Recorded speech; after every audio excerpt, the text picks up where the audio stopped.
All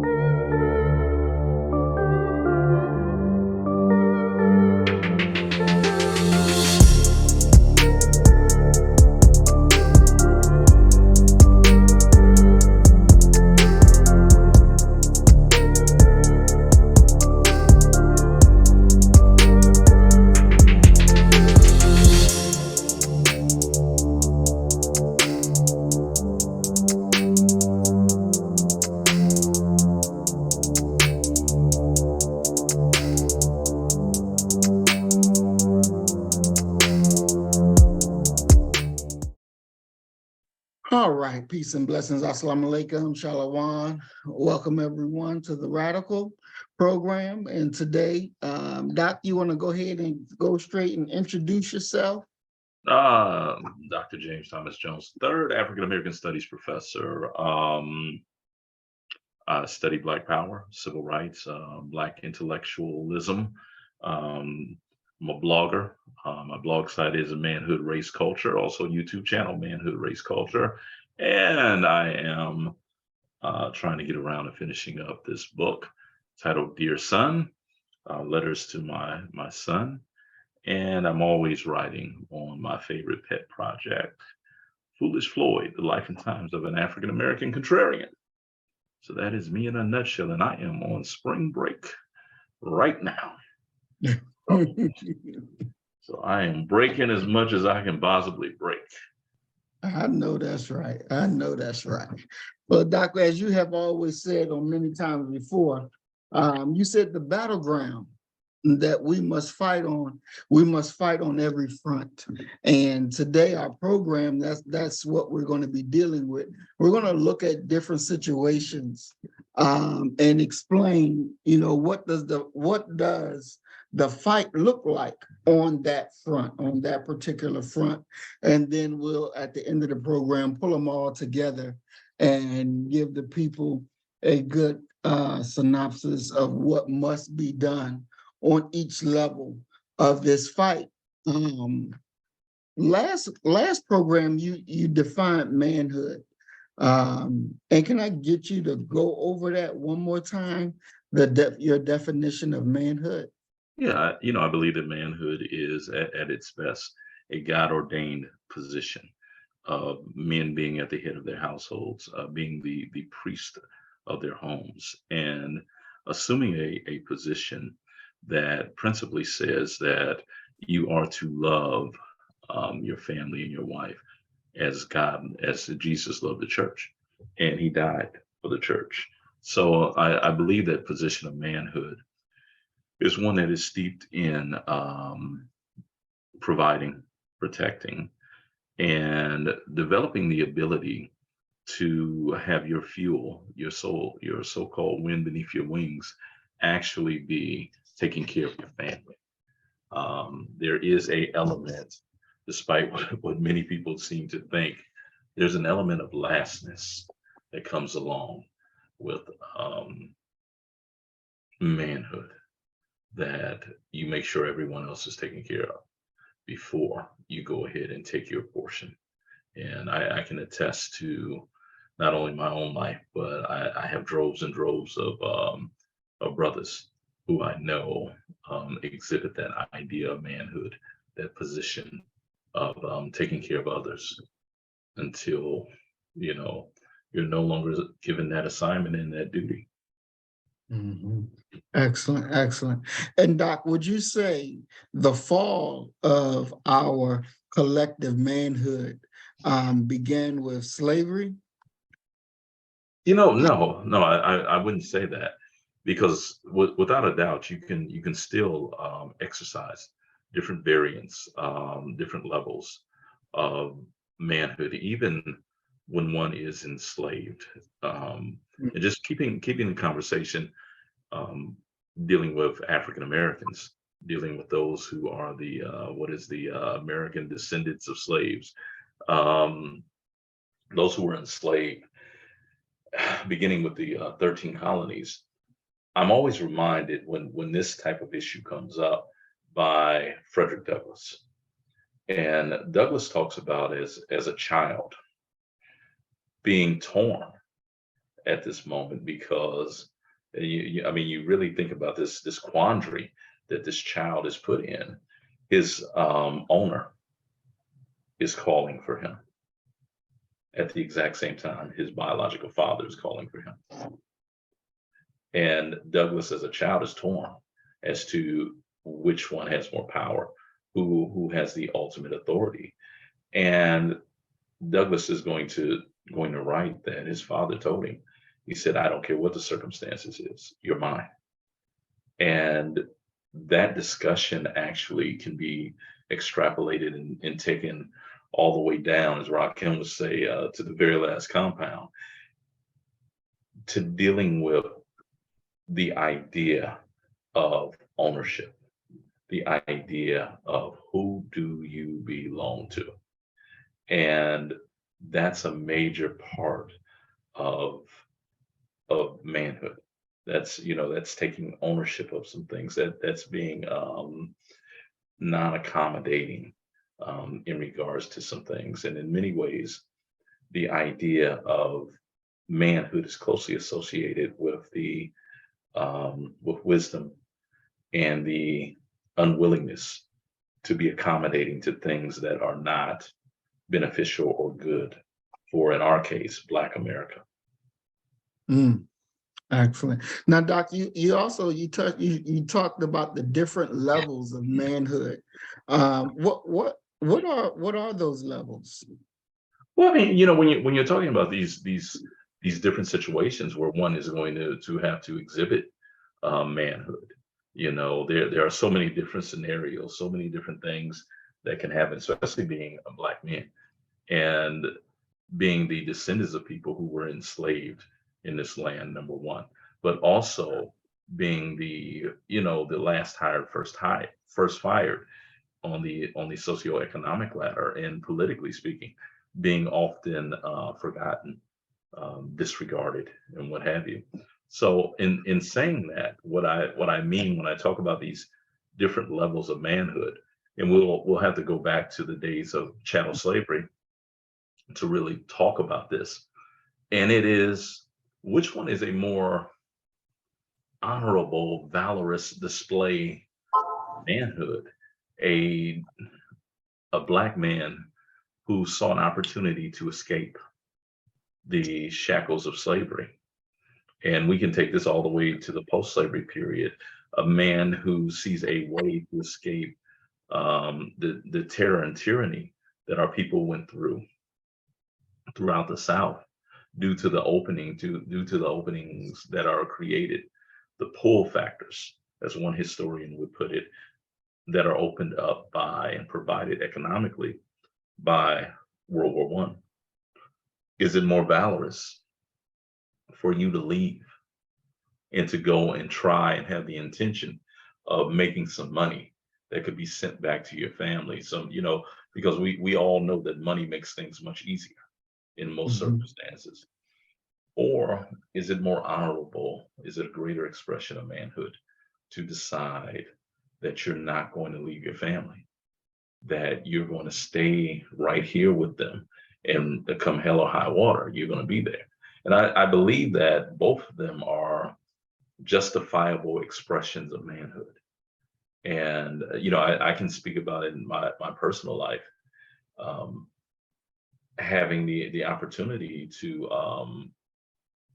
to pursue other positions, to be actually offered other positions that were attractive, but they would have pulled me away from my son.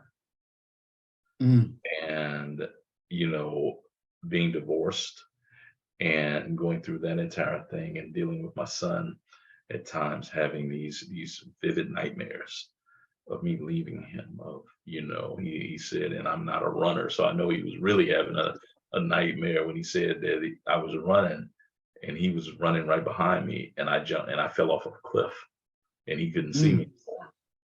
And it's one of those things that for me, I had to shore him up, because I didn't want him to be a broken man dealing with these issues of abandonment and what have you. And what I did was I created this thing that I would say to him, and it is, what is rule one? And rule one for us is, and he would look at me, look me in the eye, and he would say, you would never leave me. And Mm, there came a time when, I was really considering doing a professional move because, it was more money, it was this, it was, it was really in my wheelhouse of what I wanted to do.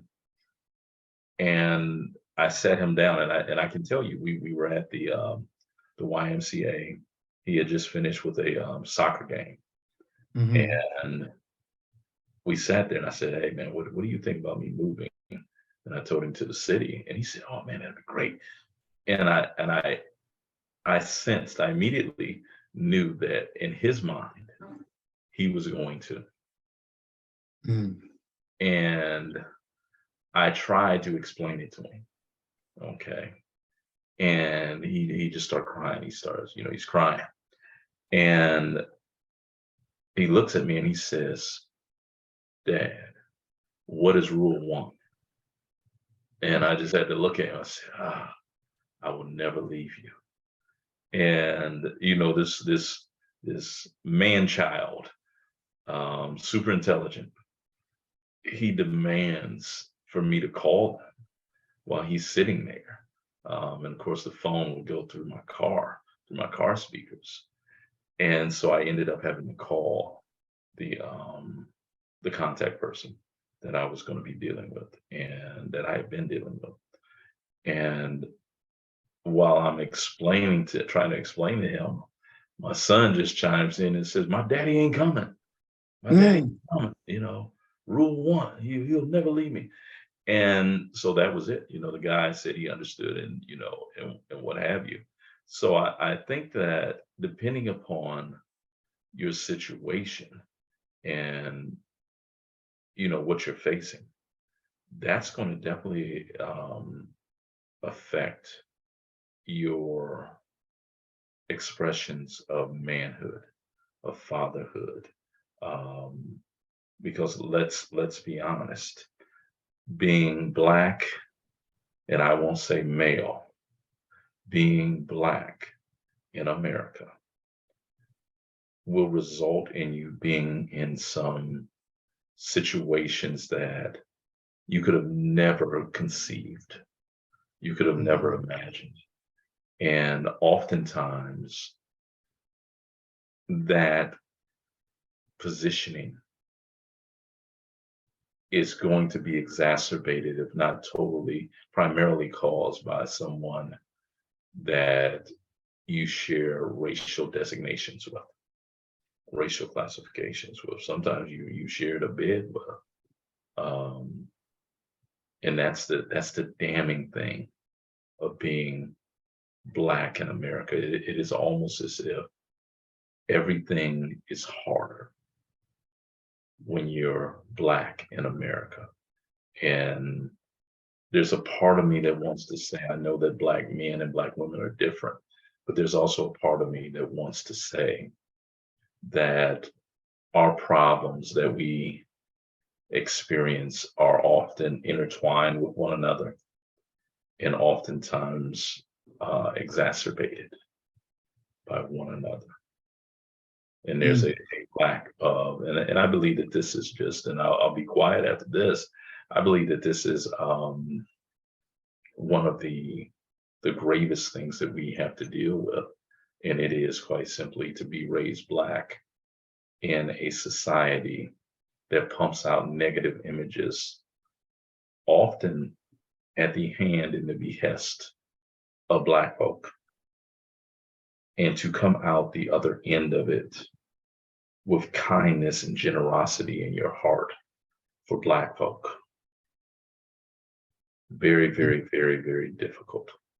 Very difficult. And it leads you really to, if you really think about it, to wonder if the designation and classification of being black in America is a accurate or appropriate one. Because I believe I can make a very good argument that there are many different variants and strains of blackness in this place that we call America. Mm, awesome, awesome.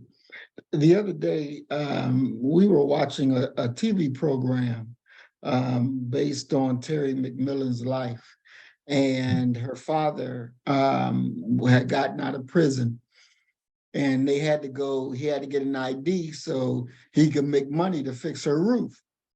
Mhm. And this is something that he wanted to do for his daughter, but he didn't have a birth certificate. So they had to go where they from, back down, I think it was in rural Georgia or North Carolina, something like that. And, you know, he left there, his family left there as a young boy, but he couldn't remember the reason why he left.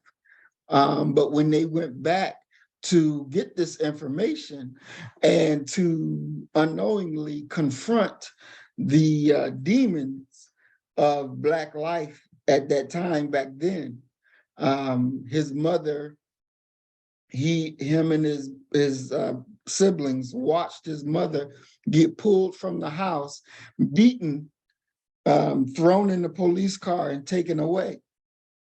And they charged her with some phony crime and then dropped the charges. Mhm. And so from that, you know, he began to carry a burden of it.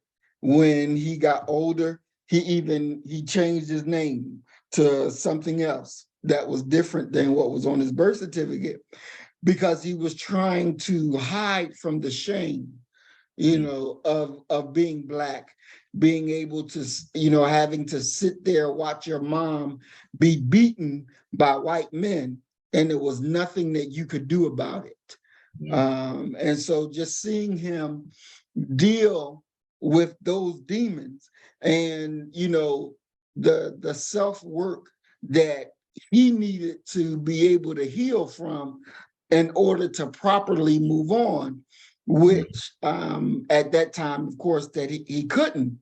And so looking at that movie, that TV program, and then also watching the movie called Alice, where, you know, Alice was a slave, and then she was running from the master and wound up in 1970, coming into that reality.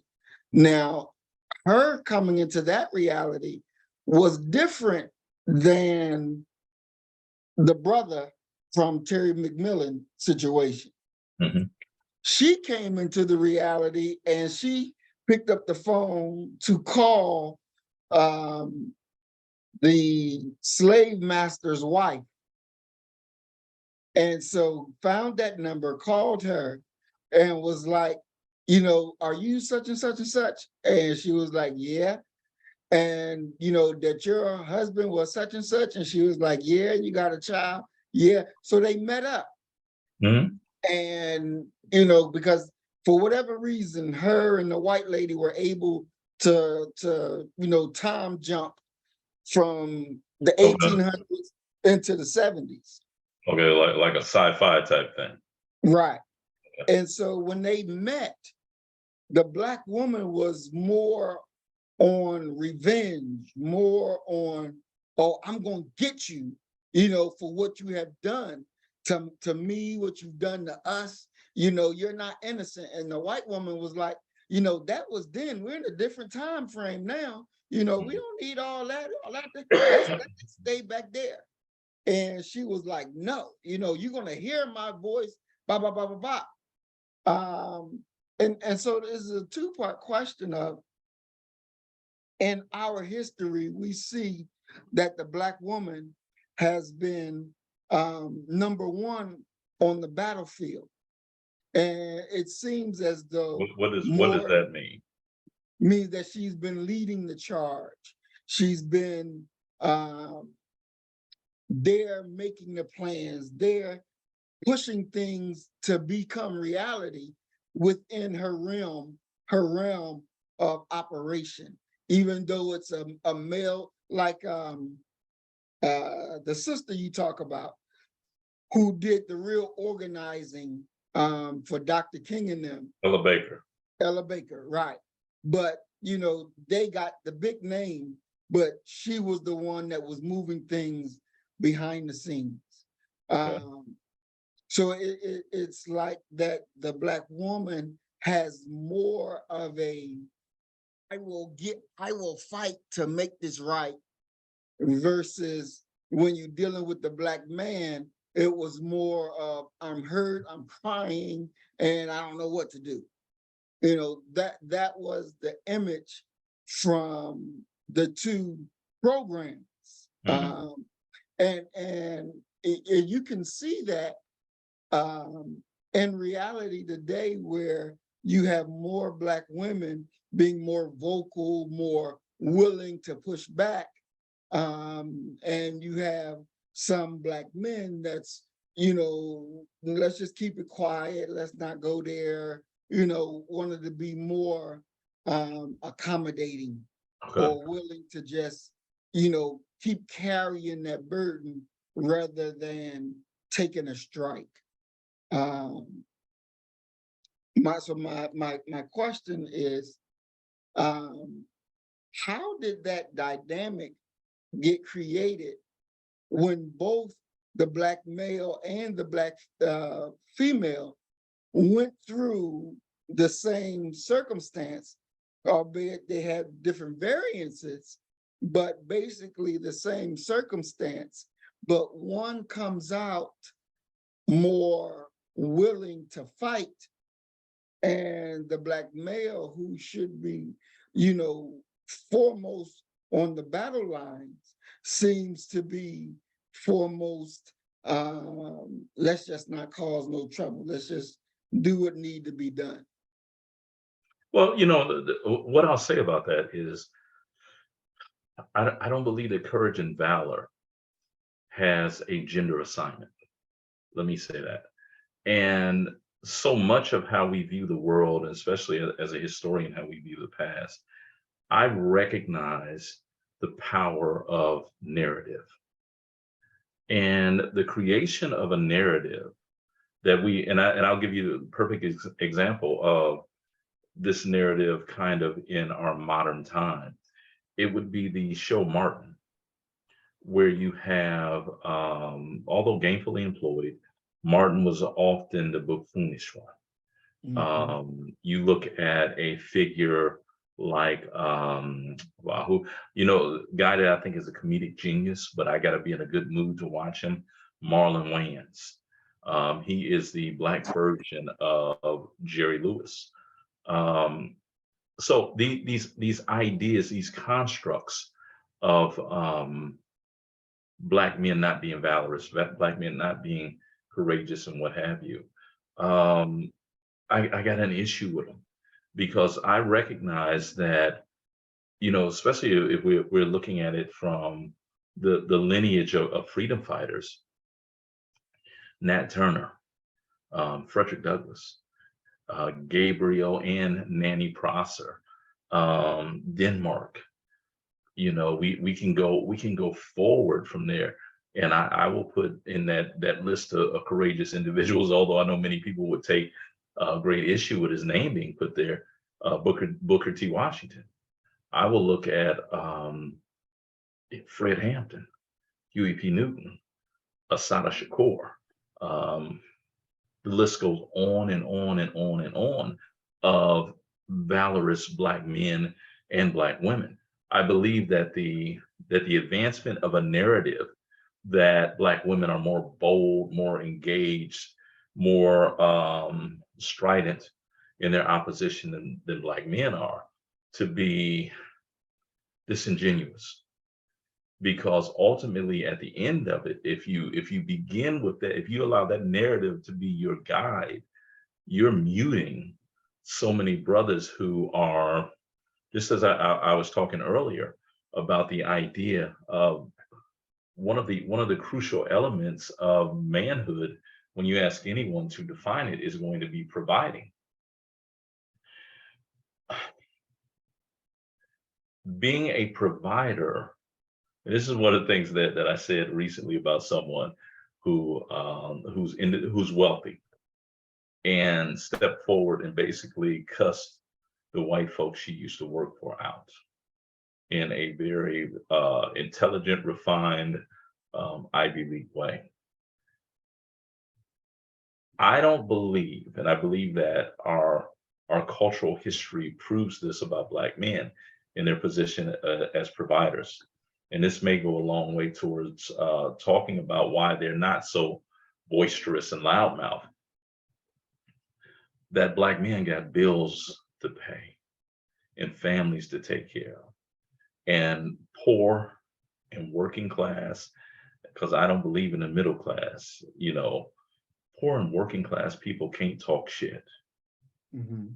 You got to shut the fuck up and you got to go and do what you got to do because you need to go buy some Infamil later. You gotta pay car insurance on your baby girl's car because she's 18, 19 years old driving. And I think that within that current context, that's what you see. Um, and for Black men, let's be very clear on this. Men in general, but when you're talking about negative things, you can almost increase it exponentially. If you're talking about, you throw race in there, you throw Black men in there.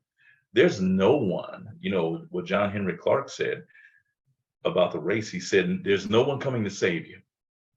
Well, if you can say that, Lord knows there's no one coming to help save or aid Black men except for some kind-hearted Black woman who has usually some familial relationship or some significant friendship with him. Um, there are very few domestic violence shelters for Black men, for men in general, probably none specifically for Black men. There are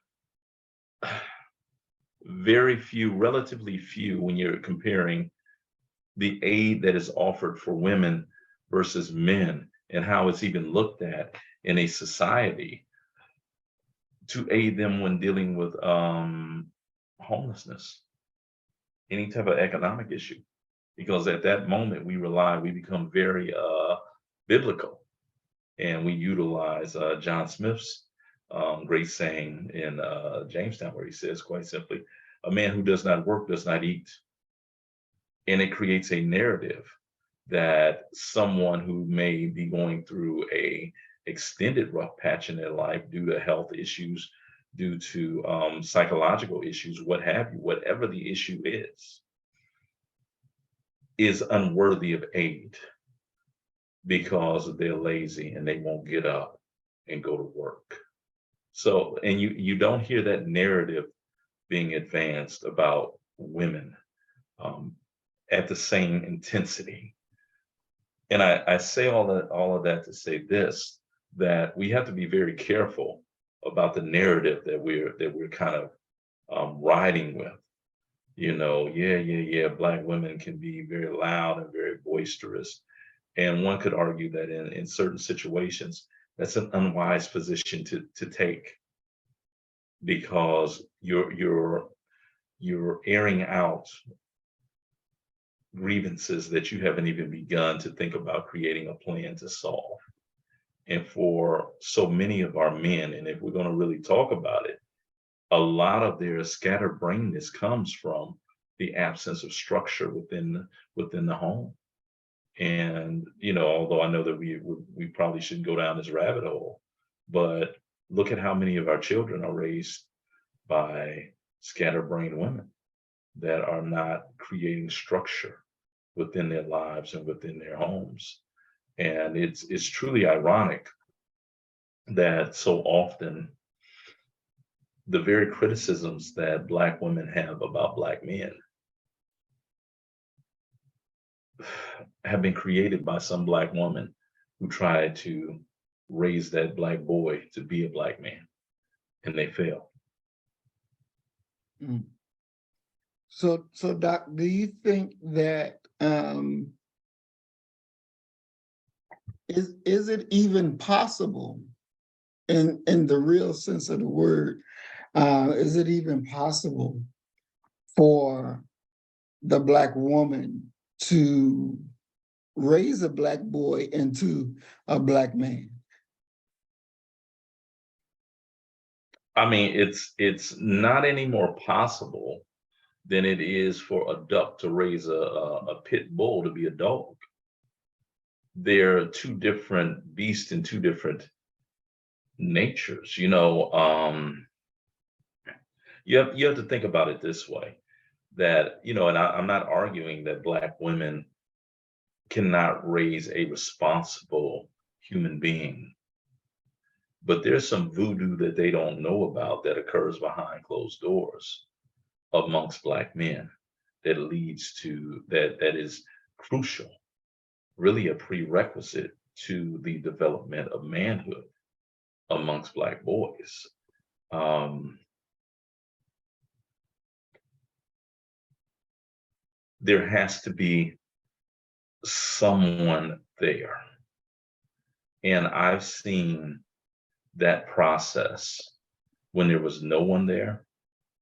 And I've also seen that process where there was a paternal a patriarchal figure, a grandfather, an uncle who comes and gets that boy and takes him with him. They have to learn. You learn how to be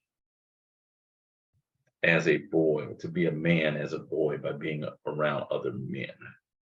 Mhm. You learn how to sit. You learn how to articulate yourself. You learn how to stand up for yourself.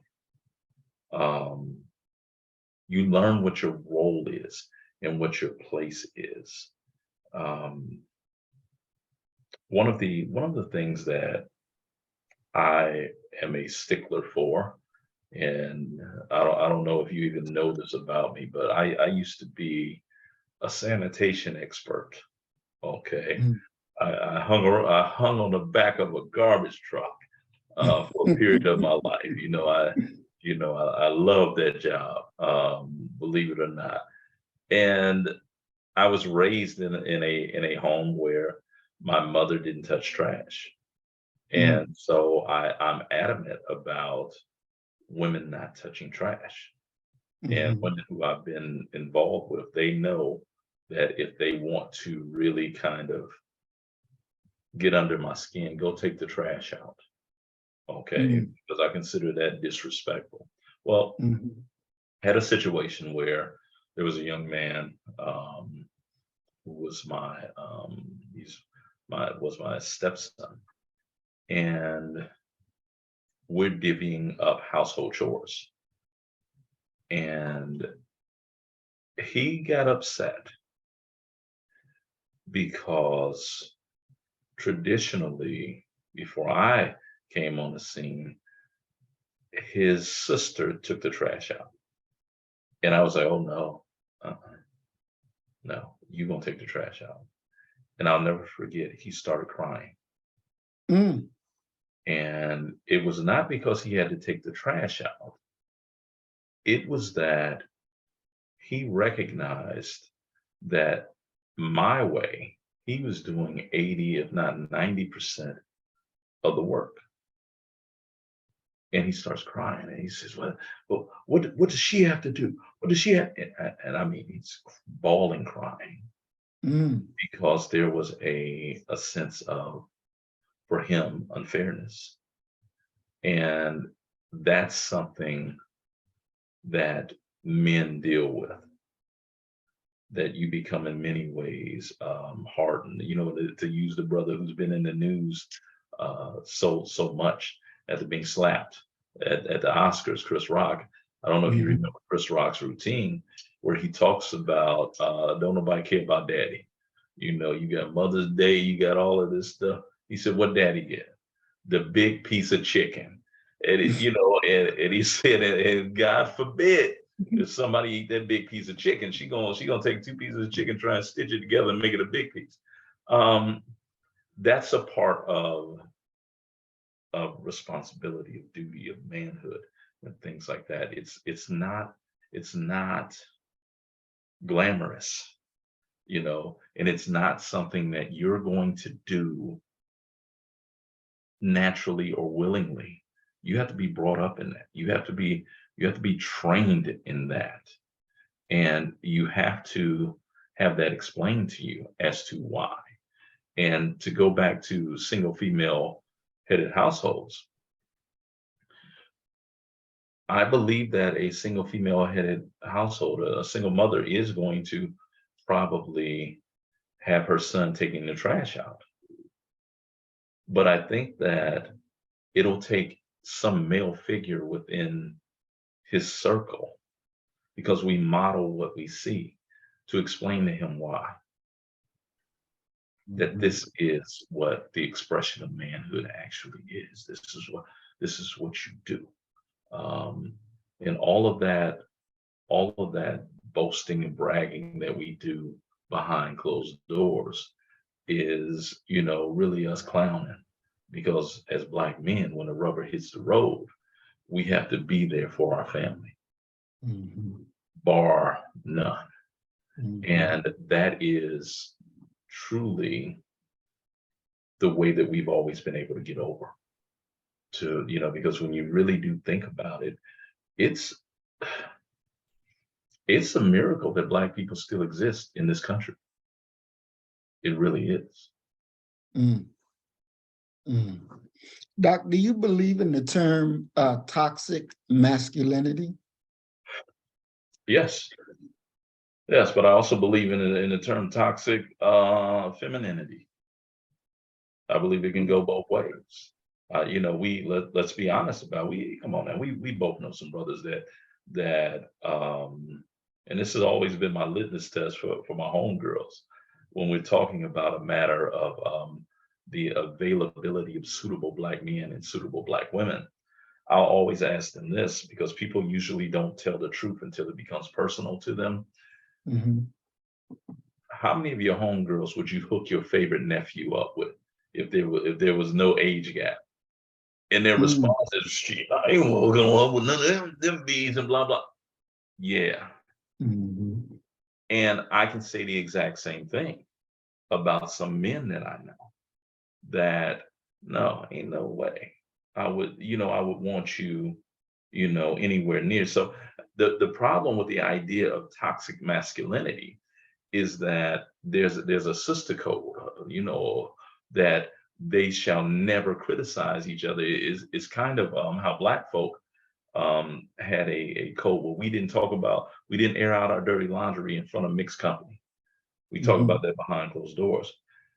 With Black women, we see a situation where many of them are not calling the other ones. A few of them do, but many of them are not calling the other ones out on the evil that they do, the toxic masculinity, the toxic femininity that they're expressing.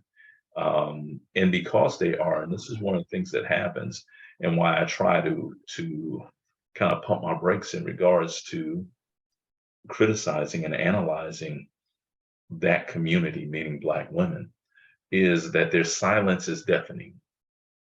We don't know if they're talking behind closed doors. We don't know if they're celebrating behind closed doors. It's a topic that they're mute on in regard Mhm. to us hearing it. And maybe we should not hear what they're saying. But there comes a danger with that, which is quite simply, we're left to believe that the squeaky wheels, which I would like to believe are not the majority of Black women, are the ones that are their most public representatives. And that's a problem right there.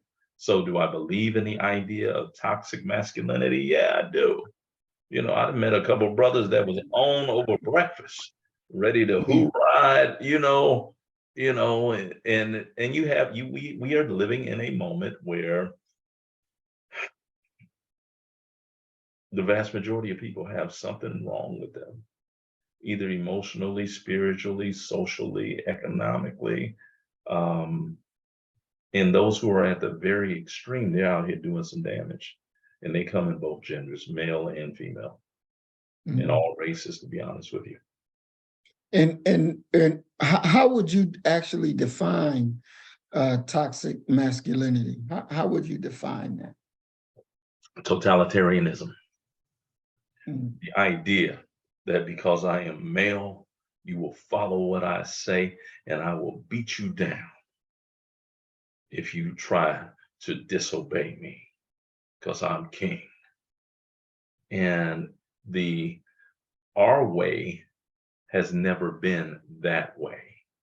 Mhm. And I would challenge people and I would tell people who's and this was during the presidency of Barack Hussein Obama. I would ask my students, I'm like, so who's the most powerful person in the world? And they said, Barack Obama. And I'm like, no, no, I disagree. That's not our way. I believe most powerful person in the world was Michelle Obama, Mm. because when he stripped off all of those robes, that legalness that he wore so well, and he laid his head down on that pillow, he's open to wise counsel. And Mm. that's always been our way. And the thing that has to happen is that black men need to lead with the wise counsel of their woman. But women need to understand that if it goes awry, he gonna take the weight. And that's where I think that we end up kind of with our wires crossed. And then we have this other thing that has developed with our society going from a manufacturing economy to now a service technological economy. The brunt and brawn that black men were able to eke out livings with, very good livings often, is not a very hot commodity anymore. Factories have hydraulics. A woman can do the exact same job on a automotive line that a man could do, even if they don't have a machine or robot doing it already. Um, we've somehow begun to forget one of the lessons that my pastor, the Reverend Dr. Johnny R. Hecker, taught me, and it was quite simply, education ain't never done nothing for the heart. Mm. And we're now in a situation where people who are the descendants of enslaved individuals who have always been working class have seemingly gotten a few coins and have gotten got champagne taste and are evaluating people based upon what they can provide. Kevin Samuels's show was a great example of this, that these women who are out here chasing these quote unquote high value men, meaning men who are making six figures, they're not really interested in building anything with a man. They're interested in sliding into a luxurious lifestyle. Mm. Now, for sisters who are making six figures and can pay their own and what have you, they're often caught within this trap of I can do bad by myself, and are pursuing, hoping for men who are making six figures, or making a similar income as them. And when they can't find that man, they're being relegated to being alone.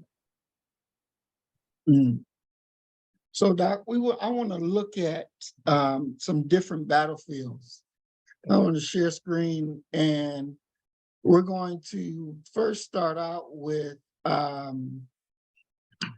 Lamar Jackson, who Oh, is currently the quarterback for the Baltimore Ravens. is he? Yep, for right now, he still is. That's what I said. Is he?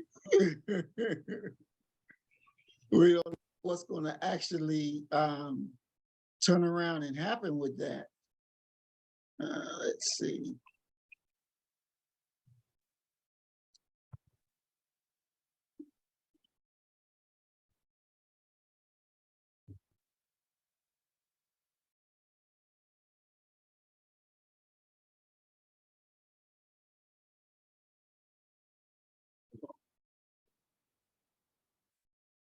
Page here.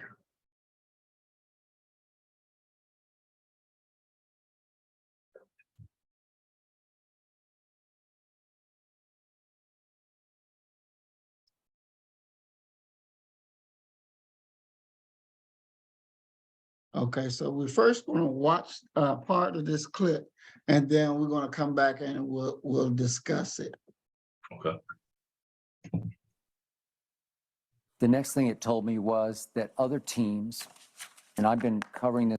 A report on Twitter that says he turned down $200 million guaranteed back in September. Lamar said no, it was only 3 years and $133 million guaranteed. All right, Skip, let's start with you again. What did Lamar's tweet tell you? Shannon Sharp. The first thing it told me was, no, Lamar, no, please, no. The next thing it told me was that other teams, and I've been covering this league for a long time, and I know how they sheep think about issues. Other teams are going to look at that tweet like a big neon sign up on Twitter that says, stay away from Lamar Jackson. They're going to say, yeah, he's a malcontent, he's a wave maker, he's potential trouble. He is attacking a highly respected reporter that you know very well from your days in Denver, and Adam Schefter. And I don't know what the truth is about what Adam tweeted or what Lamar tweeted. I don't know. I don't even know what the message is. I don't even know how to decipher the numbers that he threw up there on Twitter. 133 for 3 years, fully guaranteed. But I need an agent, says Lamar in his tweet. Shannon, unfortunately, yes, you do, because this would be precisely the place that the agent would speak for you to the media. The agent would have said, no, those numbers are wrong. He would be the bad guy. He would take the fall for you. He would say, no, I'm sorry. I love Adam Schefter, but he's wrong about this because it was actually closer to X, Y, and Z. You need a middleman. You need somebody to be negotiating with your team and with the media for you to your team. And unfortunately, Lamar's trying to do it all by himself with emojis. And emojis, it comes across as immature. It's not the lead. Remember, he wants to be paid like the face of the franchise. And he deserves to because he has earned that much money. But you have to show some leadership. You can't do on Twitter what you did when that one fan came at you and you went back at him profanely. Other teams are saying, really? You want me to pay you 230 guaranteed million over 5 years, and that's how you act? You're childlike on Twitter. This has some childlikeness to it, where you're saying, come on, grow up a little bit. What exactly are you saying? I don't know. What's your point? Well, he's saying that probably the Ravens are putting out misinformation through Adam. That's his point. And you know what? That could very well be true. I'm not blaming Adam because I love Adam for this, but he can be a prisoner of what he is told, and maybe that's what they are telling him. The point is, it's all so misguided, and yet the Ravens have shamed him so much that, was he a malcontent last year? Yes, he was, but I reported that I heard from a player behind the scenes, he would barely participate in their offensive meetings. I don't blame him for that. I've defended him for that because they started it and he's finishing it.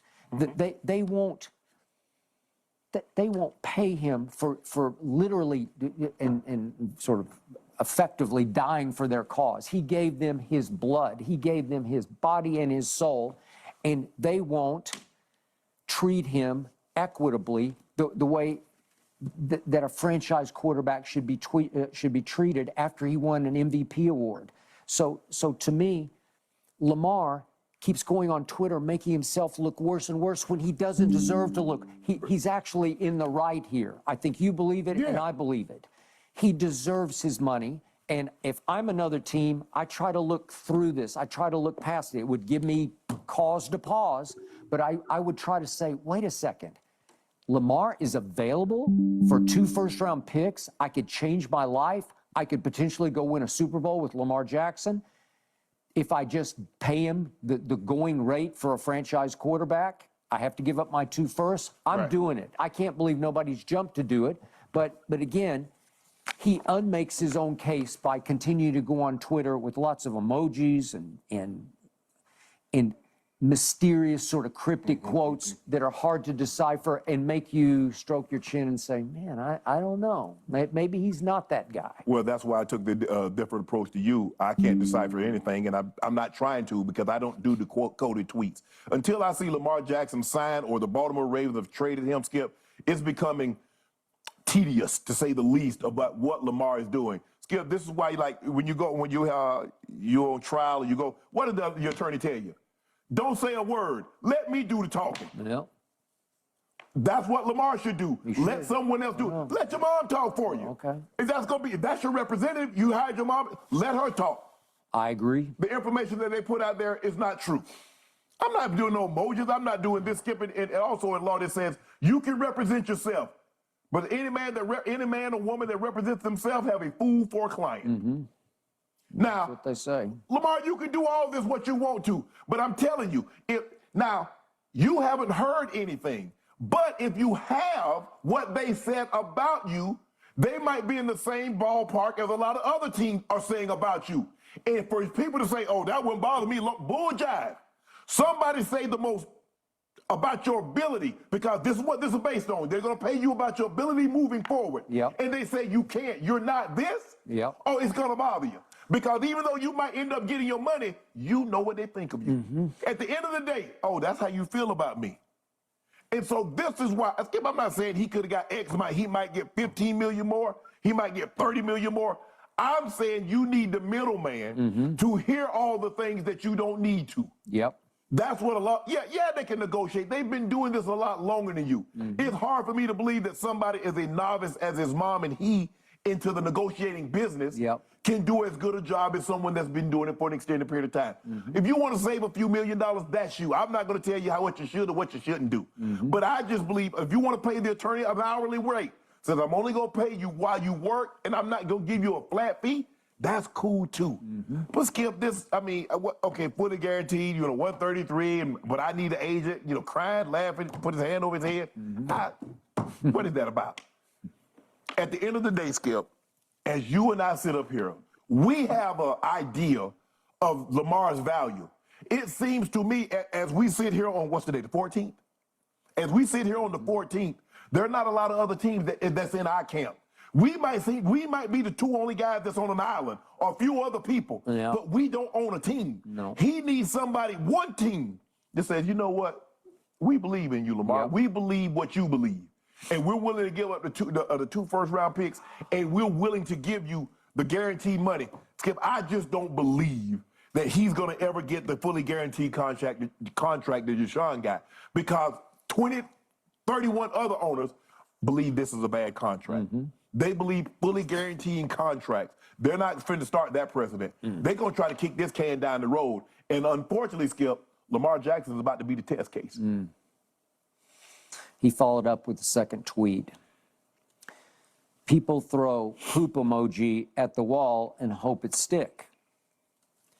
Okay, so I reiterate, he is publicly attacking a man that knows every owner, every GM, every head coach in Adam Schefter, highly respected. I got nothing but respect. I've worked alongside him. I know how he works. I know him very well. You know him very well. Lamar, it's bad PR to do this publicly. It's not worth it to you, because this does become somewhat of a PR battle, because the Ravens keep putting the ball back in Lamar's court. Correct. Oh, well, we're doing this. Because if that's true, people are like, hold on. Man, they tried to give Lamar Jackson $44 million and $45 million a year, and he said no. Yeah, that's 3 for 133 is $44 million. Yes. Right. And he said no to that. Normally, what have we seen, Skip, in striking 82, striking 87? Fans always side with the owners. do. They're always going to take the side They of the will. billionaires over the millionaires. Because everybody tried to play the game at some level, and they say, you get to play this game? And you make that kind of money? Whew. And what did they show, Skip? They will go watch the Scabs. Those fans went and watched Scabs. They never heard of those guys. Some of them was able to stay and make an honest little and stay in the league. But a lot of these guys never played another down. And guess what? These fans still showed up to watch them. Did they? And the owners know it. I was there. I was there for a Monday night game at Dallas. the Washington, what they used to be called team, Yeah. coached by Joe Gibbs, was all beat 'em. scabs. All scabs beat a bunch of Cowboy veterans who had walked the picket line. Yeah, I remember Skip, and actually we had a guy from our team, Savannah State, Bobby Curtis, Yep. that ended up playing, and he won the Super Bowl. Well, everybody got a ring. Yeah. That was in '80. That was in '87. But I just don't know what Lamar gets by doing this. Just remain radio silent. Yep. And when you're able to give some information, I'm signing with the Ravens, or I've been traded. Well, they'll put the trade out before you will. Yeah. Because Adam Schefter or somebody will have it before you have it. They will. Man, so misguided. I just don't get what he. When fans see that kind of money, Skip, it's just hard for a lay fan to side with an athlete. Yep. Even though the owner Jerry Jones worth $18 billion, and Steve Bisciotti is probably worth $4 or $5 billion. I'm sure he is. It's just hard for a casual fan, somebody that works a 9 to 5, and trying to make ends meet, to empathize. Bro, you got 44 million. All you got to do is sign your name, and you get 44 million, and you want me to feel sorry for you. And you don't even have to pay an agent 3%. Right? Thank you. So. All right, so there we have Shannon and Skip discussing Lamar Jackson. And here you have a situation where Lamar doesn't have an agent. Him and his mom is doing it on their own. So they're bucking the establishment, and they're trying to get guaranteed money, which Lamar believes that he's due. He believes that the contract that Deshaun Watson got, that he should get a better one because he's a better quarterback. And when you look at the record, Lamar is a better quarterback, but it seems as the owners have decided that, look, we're not going to be doing no guaranteed contract for none of them. Here is an instance that I see it, Doc, that Lamar is establishing his manhood. He's establishing what he wants to do, the way he wants to do it, even if it is against the system, even if it is against the way things are normally done. I heard Adam Schefter talk about Lamar needs an agent because he's hurting himself because nobody knows him and he needs somebody to be there to speak that language that the owners can feel comfortable with. And because he's bucking that system, he's becoming a bad boy. And here we just heard Shannon and Skip, from my estimation, giving him a whooping to get him back in line to where he needs to be. What's your take on what you heard? How did you summarize this situation up to be? It's amazing how, regardless of the situation, there's some core things that always reemerge, and one of them is quite simply power and leverage. And I know that many people will say, well, Lamar Jackson has some leverage because he just won't play. Well, he's not wealthy. He's counting on that money. He needs that money, and they know that. And as far as it being a expression of his manhood, I don't see it that way. I see it more as a attempt to move the ball forward in a profession that is in many ways antiquated in regards to the contracts. Out of all the professional sports, it is the NFL, the one that is not, the NFL is not a contact sport. It's a collision sport.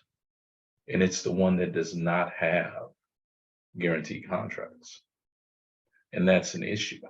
What Lamar Jackson is trying to do is, I can see it from his perspective that he would be a trailblazer in forcing them to give him a guaranteed contract. And that's not true, because Deshaun Watson already has that. And I guarantee you that probably Brady and Rodgers and all those guys probably had guaranteed contracts. His fight is something different. And that difference is quite simply that how much is he really worth? And the truth of the matter is that he's only worth what someone's willing to pay for him. And it is a very dangerous game to be playing with wealthy white men because the idea of collusion is a very real one. The MLB, I'm a big baseball fan. MLB owners, they colluded to keep free agent salaries down. You know, now the idea as to if the brother needs an agent, he certainly does. If he doesn't have an agent, he needs a lawyer that he's going to pay on an hourly basis to look at that contract. Because quite simply, neither you nor I nor his mother and me and him all together could figure out that language that they're going to put in their contract. You know, I don't know if you what was that the movie? Was it The Great White Hope? Where the Damon Wayans was in and he was a boxer and he was so out of shape and things like that. And the contracts that the white guy signed, he ultimately ended up having to pay the promoter to fight. So he actually lost money. So I understand his argument about not needing an agent, not needing someone that they can go in and they can negotiate. That's a very dangerous thing. You know, you're going in there needing someone who understands the language and the different loopholes that they're going to try and use for you. You know, to just come out and say, well, I want 5 years, this much money. You're offending those who have the ability to, those who have the means to employ you. You are still an employee. And ultimately it boils down to that basic thing that if you feel as if you're being disrespected by a lack of adequate compensation, well, go get it somewhere else. It's kind of that moment in the movie Ray, where Ray Charles is talking about leaving the game, leaving the band, and Bokeem Woodbine looks at him and says, Ray, you sure, Ray? It's cold out there, Ray. It's cold. If the history of sports and race has taught us nothing, it is quite simply that your participation is a privilege. You are allowed to play. There is no mandatory you have to play. There's so many brothers who could play, who through one reason, look at Latrell Sprewell, he comes to mind. Look at Michael Ray Richardson, he comes to mind, who have been in many ways ostracized, considered pariah. Matter of fact, the greatest example of that is your boy out of Chicago, Craig Hodges, that tried to take the Bulls to see Minister Farrakhan.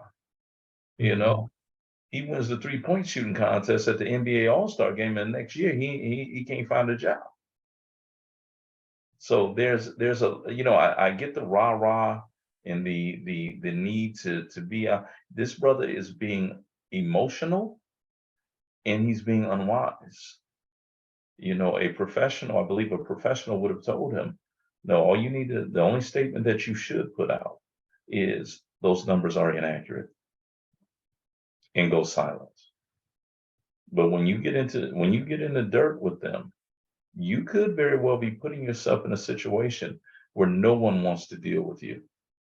So they're gonna tell you, well, we'll give you $3 million a year for 5 years. Take it or leave it. And the truth of the matter is that he would ultimately end up having to take it. And the argument of who the fans are going to side with, the fans are always going to side with the owners because they consider it to be arrogant. That here I get up and I go to work, and this is how they process it. I can barely take my family to a single game because it costs so much to get in because of people like you. It costs so much for hot dogs because of people. They never led at the feet of the owners who are the real money makers in professional sports. And I yield. Mhm. You know, Doc, for me, I do see it as him exerting his manhood. You know, when I think about um, sanitation workers in Memphis, and they're Mhm. picketing, and them carrying their signs I out am in a the rain, man. you Yeah. know. I think that it is his right, it is his destiny to define how he's going to conduct his athletic career.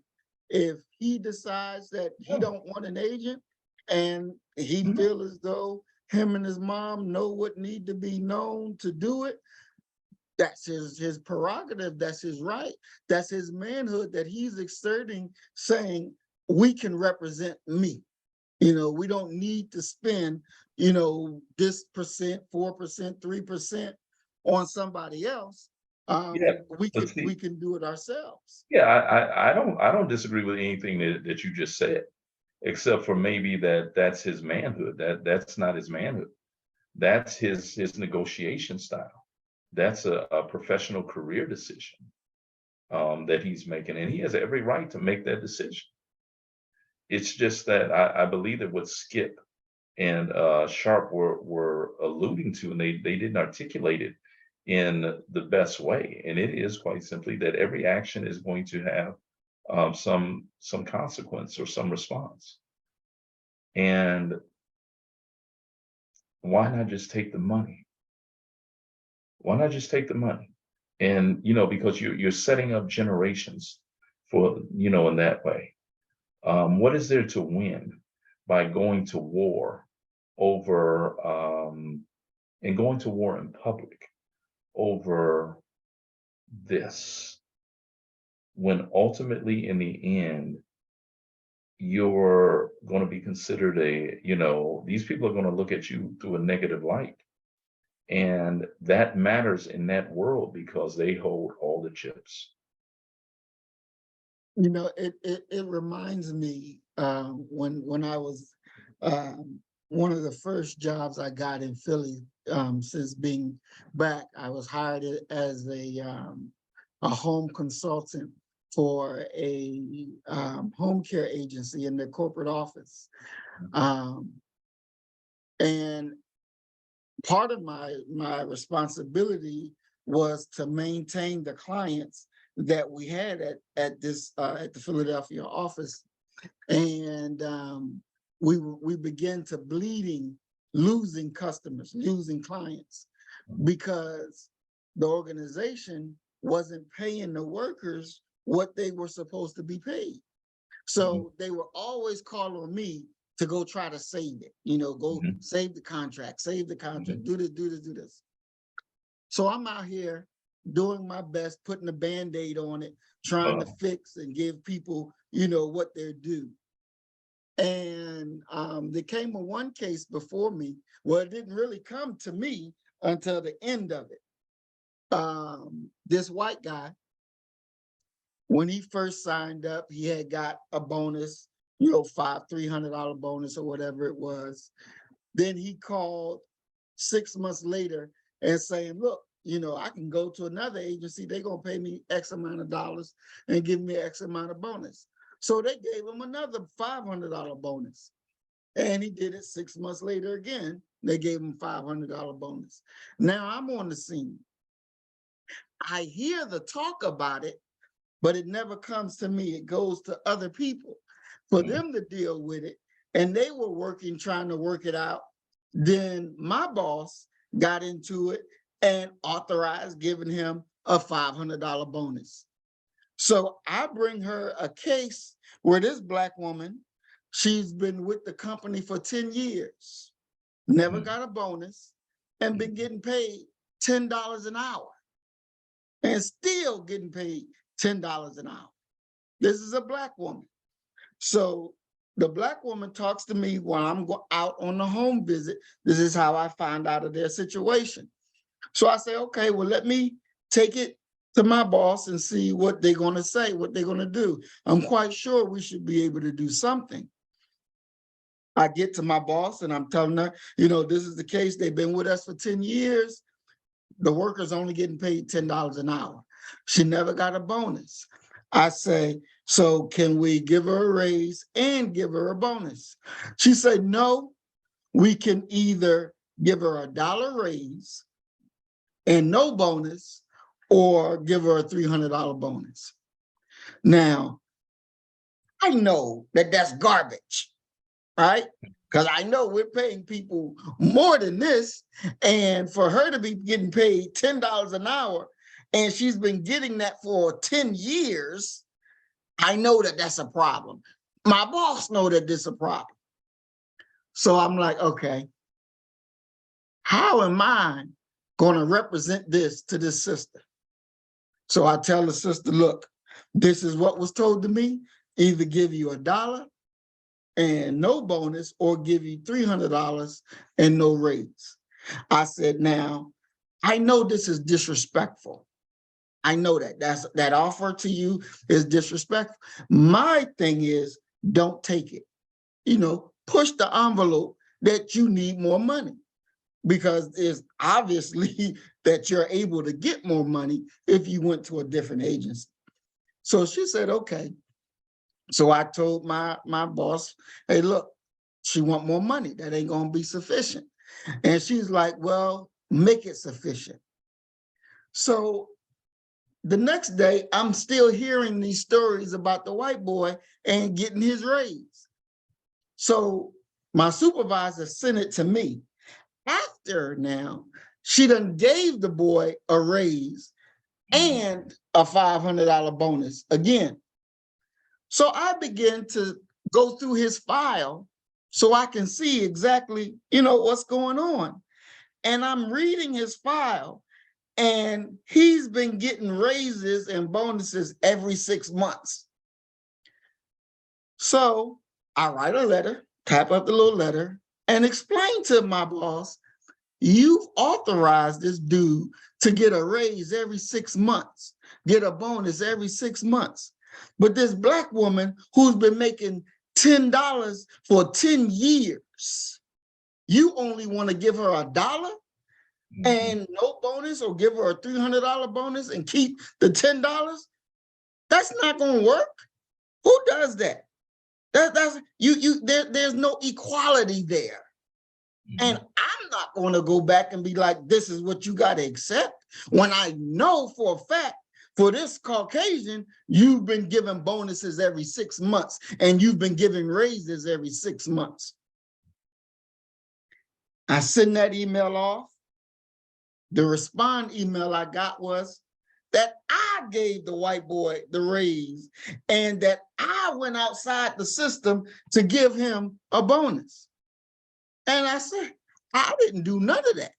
You the one who did that, not me. You authorized that. But she put it in a letter like I authorized it, and I'm going outside the bounds of limits that were established. And I'm like, oh no. So, you know, they brought me into the office the morning after next and terminated me for supposedly giving this cracker this bonus and this raise, which I ain't never gave. They gave it, but because I found that you're doing white folks one way and you're mistreating Black folks, and I decided to stand up and call you on it, now you saying, oh, nigga, you got to go because you a troublemaker. Because you don't want to go along to get along with what we put down, you got to go.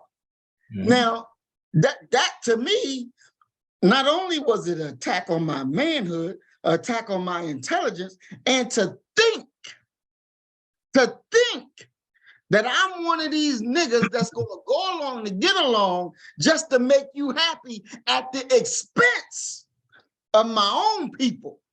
I can't do that. That's not who I am. Okay, but let me ask you this. Wasn't there a better way to do this? No, well, I don't know a better way to do it. Okay, let me propose something to you. Unemotional, okay, detached. I have no dog in this fight. Right. Got love for you, but I got no dog in this fight, really. Right. What if, how many black employees are there? What would be the percentage Majority, majority? right. Okay. You're what I would call Dan Freeman in this situation. Okay. Mhm, The spook who sat by the door. mhm. You're inside the office and you see the wickedness and the evil that they're doing. Okay. Um, and you also being in that field, you would know what their alternatives are as far as where else they could go to work. Why not develop and have them do it all on the same day? You could draft a letter yourself if you needed to, and have it, come from their email address or whatever, that they will be leaving the organization for this other organization solely due to pay. That That was going on. but what I'm saying is all at one time, all these employees, you organize them and you do it behind closed doors and have them all, that would put the white folk in such a panic that they would do whatever those black workers want. So now we're sitting here with you on the outside.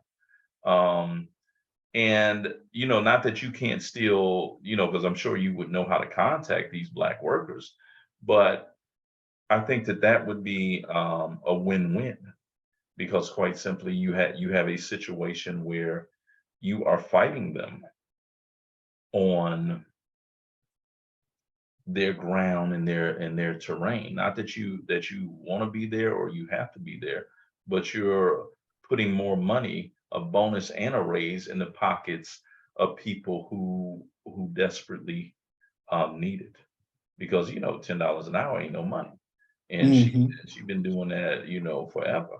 So I think that when we talk about battlegrounds and fighting on these fronts, that sometimes we're gonna have to, like Booker T. Washington, sometimes we're gonna have to eat shit and grin for a greater cause. Because now you're outside of that system, and the brothers and sisters are still locked in at that slave wage, versus having the insight, and the ability to look forward, because that without those workers, this business is going to collapse almost Mhm. immediately. Okay. So if you look at it from their perspective, no, we ain't giving them nothing, because they don't believe that these people have the ability to leverage anything to issue a demand. What they're used to our people doing is quite simply coming in and begging, making a plea, a petition, a godly petition to, can you find it in your heart to give me a quarter more so that I can woo, woo, woo, woo, woo. Versus if you're looking, and that's Pharaoh's position, whereas if you're looking at it from the position of the downtrodden, well, look, ain't none of us going to work. Now, of course, there's going to be, and this is what happens with in any labor negotiation. It happens with the NFL all the time, happens with the NBA. Give it 6 months. Listen, save up enough money so that you can pay your bills for a month. Now let's see who's gonna blink. Because who usually blinks are the workers, because they run out of money. In the Mhm. situation you're talking about, can that business stay afloat for a month? And really, we ain't even got to talk about a month, because these people can walk out the door somewhere else. Yo, I got a Mhm. job offer from such and such, and they gave me 48 hours as to if I will accept it or not. I'm gonna give you a chance to beat their offer. And that's the strategy and the wielding of power. Or even, let's be honest about it, to go up in there and to learn that system. Is one of the things that I tell my students. Yeah, you might be in an entry level, you might be in mid-level management. Learn it. learn everything with the idea that I will break off and I will start this business again under a different name. And I'm going to take all y'all workers with me because I'm going to pay them $5 more an hour. And that's sort of what I mean by the ability to kind of weather the initial emotional storm and position our people in a better position. You know, oftentimes without even saying anything to them.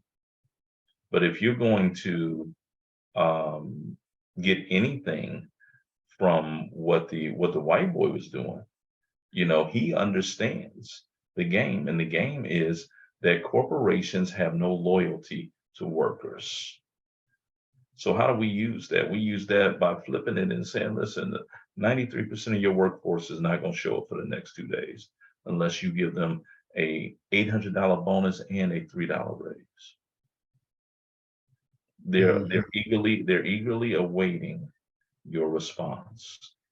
They would be meeting right now, figuring out how they could do it. And that's the application of strategy. Because really, when you think about it, yeah, the workers have the upper hand. But the fear of not being able to pay your bills is a very real one. And it's what they use to get us right back in line. Versus the white gentleman saying, listen, hey, my contract's up. I can go over here. What y'all want to do? And that's just one singular individual. Can you imagine if you got 80% of the black, because you ain't gonna get all of them. Okay, you always got that element that's I ain't going to none of the meetings and radical meetings. You always got, but they gonna want to slide in when they see their check getting ready to increase. So I think that's kind of my thing. I think that if you look at it not as a personal, if you do look at it as a personal affront, we tend to get emotional. But if you consider it, let's say you do consider it a personal affront, it should turn into, okay, I'm getting ready to show y'all. And what makes it even better is you're able to sit there once again as Dan Freeman, as the spook who sat by the door, and watch them scramble and giggle and laugh inside like, you know, like nobody's business, you know. And if I were in that situation and went to the meeting where they were trying to figure it out, I wouldn't say a word. I'd just be taking in information. And if they say, well, look, if we can't get this done in 3 days, our business will collapse. When I left there, I would have a point person. I'd tell them, look, they got 3 days, they can survive. And think about how emboldening, especially when you know that this workforce, they've come up with a way to sustain themselves for a full month. Don't contact them for 3 days. Let them see, let them sweat, because they think that y'all gonna be, oh, I'm gonna lose my job. Don't say nothing to them. Just let them stew in their own thoughts and their own ideas.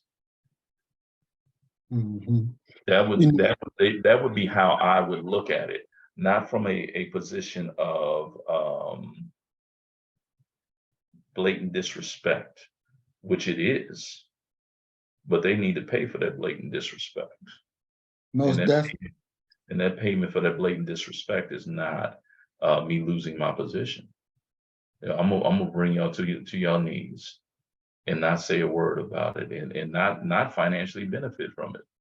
But the internal soulful glee that I'm getting ready to get from what y'all getting ready to go through, like American Express said, priceless. And that is on our agenda, because we're in the process of opening our own B1 home care agency.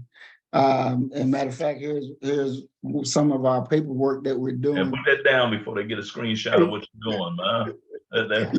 Most Honorable Elijah Muhammad told y'all. that Yeah. we look like fools out in the world when we go out talking about what we gonna do without the ability to do it. Yeah. Well, So we're put that paper definitely down, bro. definitely. So we're because I look at how Booker T was and how he went about it, but that's just not who I am. What do you mean? That it's I'm that guy that go to battle with you straight up. I don't look, because I know they're our enemy. I don't look to do the dance. I don't look to do the dance. I don't do that. But I don't. you saw the movie Gladiator. Yes. Okay. Remember it's the very first battle, the opening scene, where they ended up cutting the dude's head off and sent his body back riding on the horse. There's no way. There's no way. There's no reasonable scenario where that nomadic horde could have defeated Maximus now. Okay. There's no way. You can go to battle with all of your might. And if you're facing a superior opponent, as Bruce Lee put it, you shall learn to die well. Instead of looking at it as a battle, look at it as a strategy. And sort of move back, move the emotion back, and look at it as a strategy, and really go into it not to prove anything. Go into it with the idea of ultimately winning. Because regardless of what you say about Booker T. Washington, I'm a Washingtonian, as you well know. You can't go to a medium, probably not even a small, well, medium-sized city in America and not find a school dedicated to Booker T. Washington. And most people have very little understanding of what he did. But Booker T. Washington, no man before Garvey got here, and we got to remember that Garvey came to America to meet Booker T. Washington. Right. No man before Garvey created more Black businesses, funded more Black schools than Booker Taliaferro Washington. And that's a strategy of winning, and I'm not saying you have to look at it from a standpoint of, well, they got all the resources. No. What I'm saying is look at it strategically. Honestly, look at, because if the battlefield were different for Booker T. Washington, he would have used a different strategy. He wouldn't have had to do that. He could have did it a different way. The same thing with your situation. Look at, don't go in and I know that there's a satisfaction, and it's one of the reasons why Brother Khalid Abdul Muhammad is still so dear in our hearts. There's a satisfaction that we get from denigrating them verbally in public. I get it. But at the exact same time, that may not be the most winning strategy long term. And it's sort of it's one of those draw plans, a reasonable, realistic plan, and then work to execute that plan in silence. Because you can be sure that in my hometown, Mansfield, Ohio, this is probably about 10 years ago. My aunt, who was on the city council, she told us, she said, listen, 10 years from now, all of this down here going to be lost, and it's going to be an entertainment district for white folk, basically. We said, ain't nobody coming to Mansfield. Ain't nobody. I'm telling you, they did it. They got those abandoned buildings. They rehabbed them. Didn't tell anybody about it. Okay, now they got art galleries down there. They got this, they got bistros and this and that. And it's all them. Because by the time that you heard about it or you recognized it, they hadn't got all the land. And there is no land for you to get now. So you can't join in. And some of the land that is undeveloped, they got that too. Because they have a 20, 30, 40-year-old plan, 30-year plan that they're going to execute.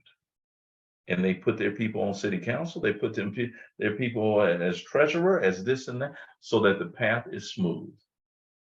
And here you are, because I mean, you know this when you deal with somebody who's really connected, a banker or a political figure or what have you, they can achieve in 6 minutes what it will take somebody who doesn't have connections. Somebody who doesn't have connections couldn't even achieve.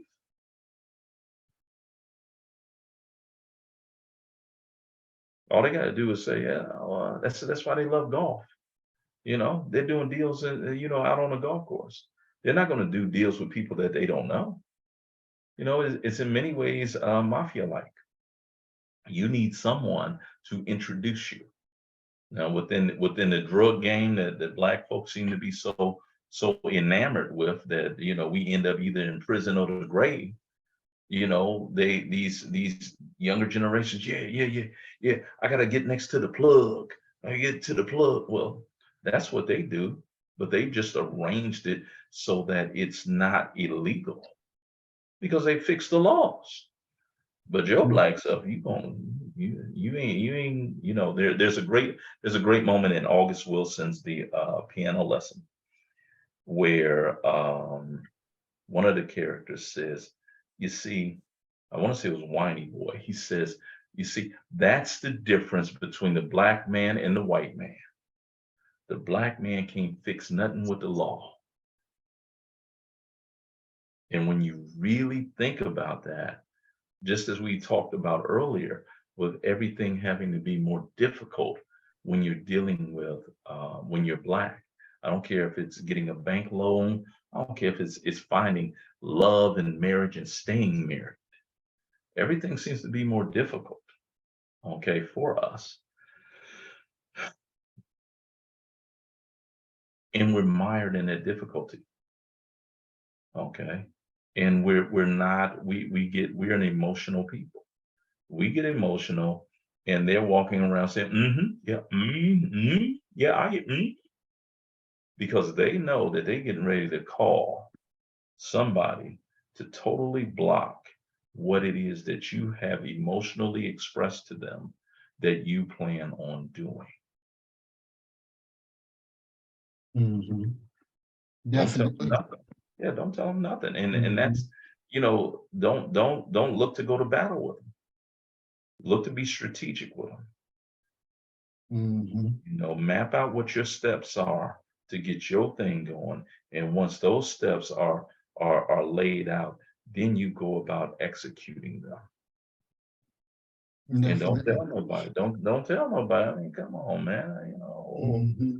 Even though you probably can't tell it, by the way they play, but my Dallas Cowboys, I'm sure Dak Prescott don't get under center and tell them, look here, I'm getting ready to try to throw this slant. It's a strategy. Most definitely. Most definitely. And even getting that job, the strategy even behind it was to go there, learn everything that I needed to learn, and to open up our own. And we're in the process of that. So let's be honest. That stage was accomplished. Oh, most definitely. And so now we move on to the next stage, and it's what we have to do. We have to be orderly. We have to be, you know what I'm saying? Mm-hmm. Definitely. No room, because we have, let's be fair and honest about this, that generally speaking, Black folk have very little margin or room for error in life, in business, in what have you.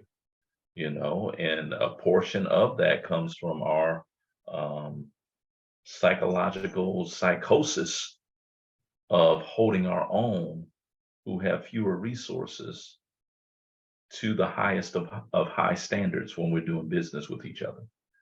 And one negative experience black on black experience renders far too many of our people to say things like, man, see, that's why I don't do business with black folk. And they mean that they mean that they're not going to do business with any other black business or organization, even if it ain't got no connection whatsoever to the one that they're presently disappointed in. Versus if they go to McDonald's, no, I ain't going. No, don't take me to that one over there on Main. I want to go to the one on Fifth, because the one on Main always mess my food up. Never do they swear off all McDonald's. Never do they swear off all non-black businesses. They do the same thing with Chinese food, you know, and really don't understand that that rice is actually African. And if you want to have a big fight with somebody, go tell a Ghanaian that Nigerian jollof rice is the best rice in the world. They'll lose their mind. They have the jollof rice Olympics over there, brother. Wow. Interesting. Very, very interesting. And you know, Doc, I think another person that should be definitely looked at is the Honorable Elijah Muhammad and the way he built the Nation of Islam. But now Because let's once again, I'm a Washingtonian, okay, and there's a part of me that believes that the Nation of Islam's program is nothing but Booker T. Washington's program with Assalamu Alaikum on it. Okay. I mean, that's fine to believe. It's the way. I'm looking at the way that it was built and how, you know, it was maintained and keeping the stance that they kept.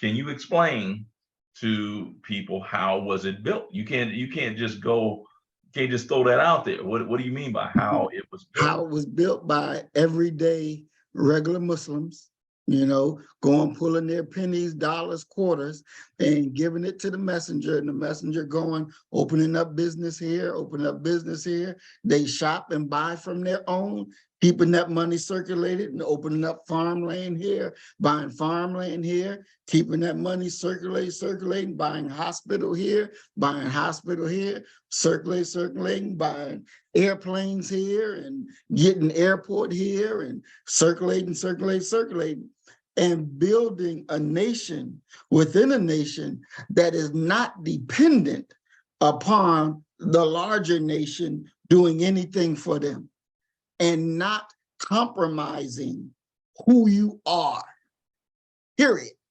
Not compromising who you are, no matter whether you're talking to the president, no matter whether you're talking to some KKK cracker, or whether you're talking to, you know, the person from overseas. Yeah, but that goes back to what I was saying before, and it's the reason why Minister Farrakhan has been able to stay relevant and get his message out. Poor people can't talk shit. If you are not financially independent, you can't, because that source that you're relying on can pull those resources and shut you up, because you not only want, but you need those resources. And I think that, you know, you look at Washington, you look at Garvey, you look at the Most Honorable Elijah Muhammad's program, you look at the Panthers, the early Panthers. You know, you have a situation where you have to move towards independence. Now, does that independence mean a physical separation from America? You know, I'm thinking like Brother Malcolm said, well, why are you worried about separation? You're already separate. So now what we're talking about is pooling the resources. And it's not as if we don't have resources. It's not as if we're not spending money. You know, I've always referred to it as the challenge. If you see a business or what have you in your community that is not giving back, because keep in mind, the vast majority of entrepreneurs are going to be capitalists in this nation. but these people ain't giving back at all, and they're sucking the very blood and life out of your community. Challenge them. Create a likewise business right across the street from them. Give people an option. Give your people an option.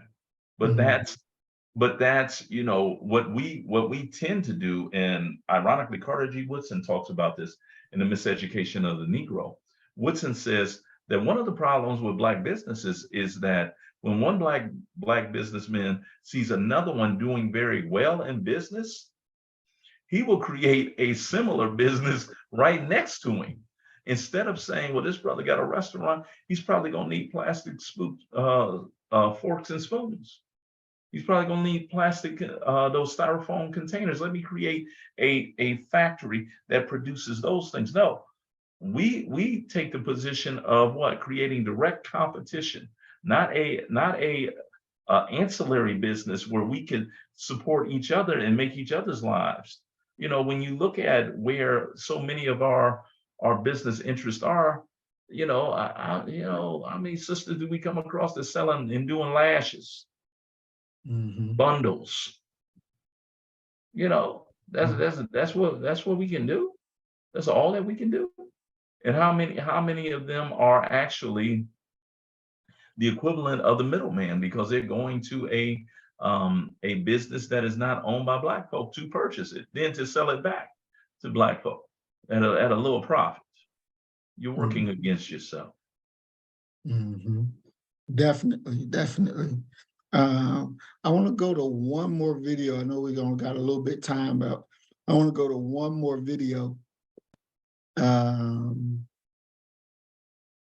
Let's see.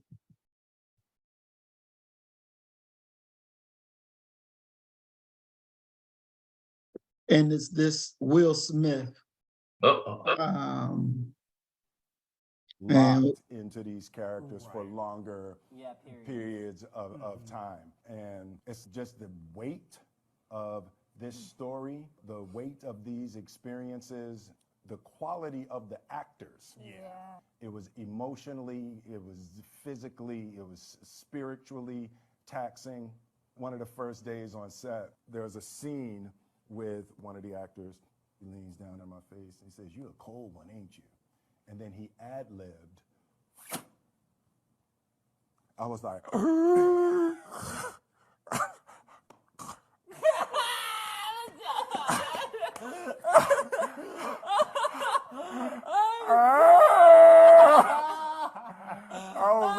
makeup! Right? No, but it was like. You told me about that. I was like, whoa. Every actor on this set was taking it really serious. So what he was talking about is on his new movie, Emancipation, there was hold on, let me go back and turn that off. There was a scene that in Emancipation where his fellow actor, white guy, ad-libbed and, you know, looked down while he was on the ground and said, "Oh, you a mean one," and hog spit on him. And this was not a part of the movie. It wasn't a part of the script. He ad-libbed and put it on there. And this is, of course, after the slap, you know, that was seen around the world. And so this white guy, hog spit on him in his face. And, you know, he was talking about his reaction, you know, calling for makeup to get it off and, you know, having to be able to swallow, you know, the insult because you're making a movie. And, you know, to me, I'd have punched the shit out of that cracker. He spit on me. Ain't no ifs, ands, or buts. That's not part of the movie. You overdoing it. And so, you know, it's like, I can do this to you and you ain't gonna do nothing back. And it's this type of thing that assaults our manhood on a daily basis. And to me, it seems as though we too easily look for excuses just to wipe it off and keep going. You know, the Honorable Elijah Muhammad said one day that there'll be a day where the cracker will walk up to you and spit in your face and look for you to do something so he can pull the gun out and shoot you. Mhm. And Minister Farrakhan said, you know, yeah, the messenger did say that, but don't you let that be an excuse for you to be a coward. Don't you dare allow that to be an excuse for you to be a coward.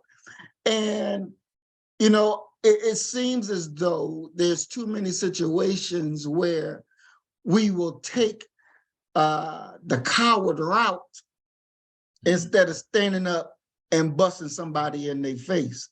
Now, like I said, See, there's one of the things that I battle often as a believer in a Black Messiah, this idea of forgiveness and turning the other cheek. There's a situation where one may turn the other cheek to an insult. However, repeated turning of the other cheek is synonymous with cowardice. There's always a justification for you to do whatever it is that you want to do scripturally. And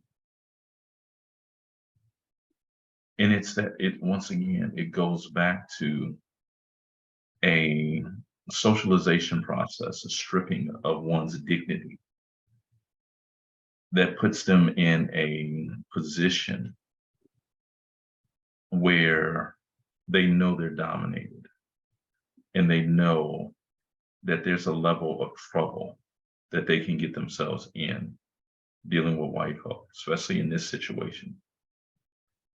That there is no Black person who has the power, and if they do have the power, they don't have the will or the desire to help you get out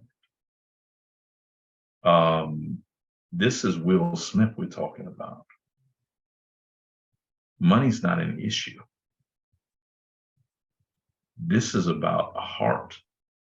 This is about how do you view yourself as a man? How do you view yourself as a human? Do you see yourself as a first-class citizen? Do you see yourself as free? And there's no way that he does to be able to, because you juxtapose all of the insults that white folk put on him. And that definitely ain't the only one. Yet you'll jump up and slap the hell out of a elderly, special needs brother on national TV. The time to be violent was when he spit on you. Because that would have been the moment where you should have said, turn the cameras off. Because what's getting ready to happen there's no way it should be filmed. It's going to be my word against his word when we go to court. And anybody that tapes this, you will never work on another film of mine ever. I can't begin to fathom that depth of low self-esteem that you will buck dance and shuffle for a white man that's working for you. You know, there's this great moment in the film Hidden Figures where Kevin Costner is railing about Taraji having to go so far to use the restroom and things like that. And he says, who's in charge? Who's the boss? And she says, you the boss. You just got to start acting like it. The days of allowing, and this is really what happens, is that you have a cadre of Black folk who have learned at the foot of white folk how the system works. And they are definitely afraid to buck the system in any way. And so when they come across somebody who you can look in their face and you can tell, don't send him unless you want something to really have, and send him. Okay. There's some of us who just have that look, that demeanor of, yeah, okay, today will be the day. Mm-hmm. They shy away from us. They hide us. And we're only of use at that moment when the noose is getting ready to be put around their neck. Then they want us to stand up for them. I have less respect for Will Smith after hearing that than I did with him slapping Chris Rock. I can't understand that. Mhm. That's the type of Negro that if they lynched up his children would only cry. Let something happen to mine. Y'all better be watching CNN and MSNBC, because when y'all hear that I'm asking for everybody to get together so we can have a healing moment, you're gonna be like, man, doctor, put on some weight, ain't he? Because I'm gonna have a suicide bomber's vest, and we all going to see who we go to see at the end. Because I'm not gonna live in a world that my son has been destroyed in. I'm not going to. I can't carry that weight, and that's what it comes down to. Mm-hmm. You know, because in many ways you're saying that there is nothing that can be done directly to you that would make you rise up. That Negro's a coward. You know, and now I'm in a position where I can't even listen to brand new funk. You know, I can't even listen to his music no more. Definitely. And he from Philly? He must be from a suburb of Philly. Mm-hmm. Yeah, West Philly. He ain't from North Philly, but he's from West And Philly. he ain't from Philly. He from somewhere else in Philly. You know, there's no way. I can't. I'm mad at him and for him, and disappointed in him and that weird bunch that was sitting around him. That's why they so weird. Mm-hmm. Exactly. Mm-mm-mm. Well, Doc, we are at our time. I want to thank Michael J. Muhammad, Nisi Rivers, my cousin, Joseph Hines, Sister Pamela. Sister Pamela also says, Assalamu alaikum, my brothers, I love you all. And she says that Black men are a joke in this wicked society. Not all of us. And she says that she's going to join us for a special program, inshallah, really soon. So we look forward to having you with us for a special program, Sister Pam. Definitely. And Doc, you want to give your closing comments? You know, I just hope going forward that we don't end on a point that we end in like this one right now, because I'm gonna have to go in and pray, because I didn't need to see that right there. I have no respect for that brother, none. There's no coming back for me from that. That level of cowardice, that's a dangerous Negro right there, because he will allow the white man to do whatever he wants to him, and he will do anything in his power, including throw us completely off of the planet to save himself.